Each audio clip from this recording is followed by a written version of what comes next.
The Quilt Story by Tony Johnston. Pictures by Tommy DePaola. When you hear this sound, it's time to turn the page.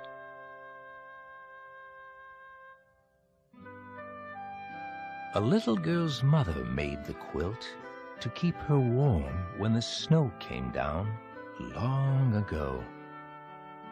She stitched the quilt by a yellow flame, humming all the time. She stitched the tails of falling stars, and she stitched the name Abigail.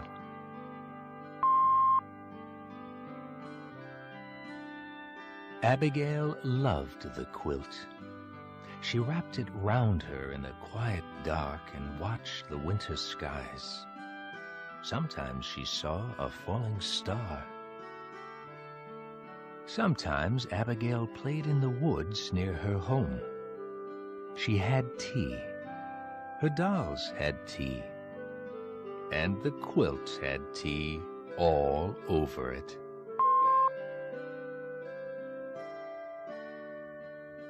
Sometimes she pretended the quilt was a gown. She wore it to town on her horse. Clop, clop, clop. And it tore. So her mother stitched it up once more.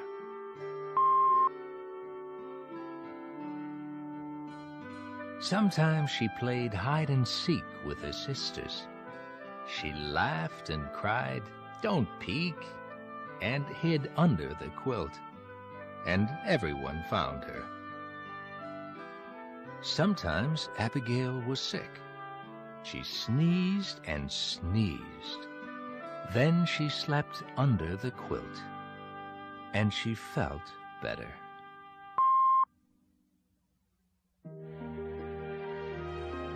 One day, Abigail's family moved away, across wide rivers, and over a rock-hard trail. The quilt went too, not stuffed in trunks with the blankets and clothes. It kept the little girls warm from the wild winds, warm from the rain, warm from the sparkling nights.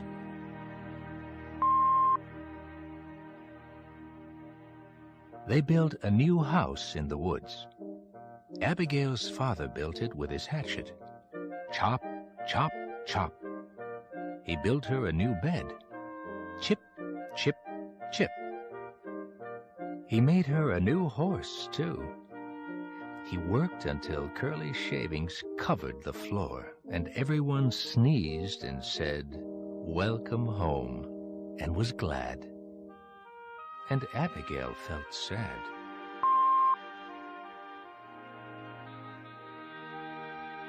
New house, new horse, new bed. Everything smelled of fresh chops and chips. Everything but the quilt.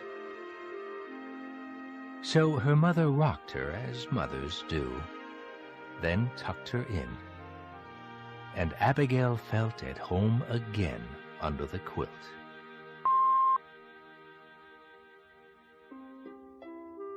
One day when the quilt was very old and very loved, Abigail folded it carefully and put it in the attic.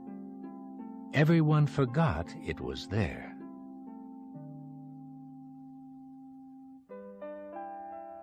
A gray mouse came and loved the quilt.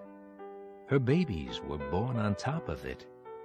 They grew fat and gray in the warm stuffing.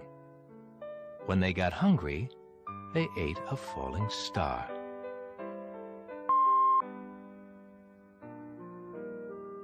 A raccoon came and loved the quilt. She dug a hole in a corner with her black paws and hid an apple there. A cat came and loved the quilt. A patchwork cat. It rolled on the stars and stuffing spilled out like snow. Then the cat curled up in the snow and purred.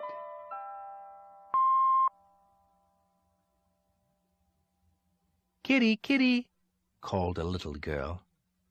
She found her cat, and she found the quilt, splashed with patterns of sun.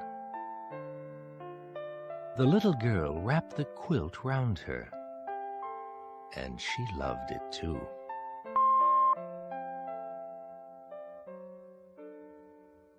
"Can you make it like new?"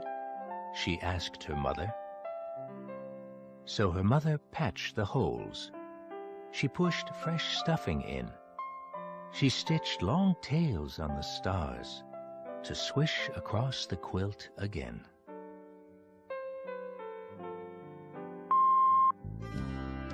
One day, the little girl's family moved away, across miles and miles of pavement and snaking gray highways.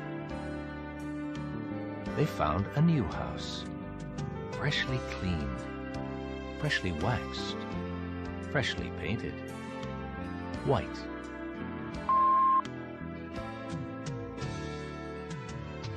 They unpacked and unpacked all night, and everyone sneezed on cardboard dust and said, "Welcome home," and was glad. And the little girl felt sad. Everything smelled of white paint and boxes. Everything but the quilt.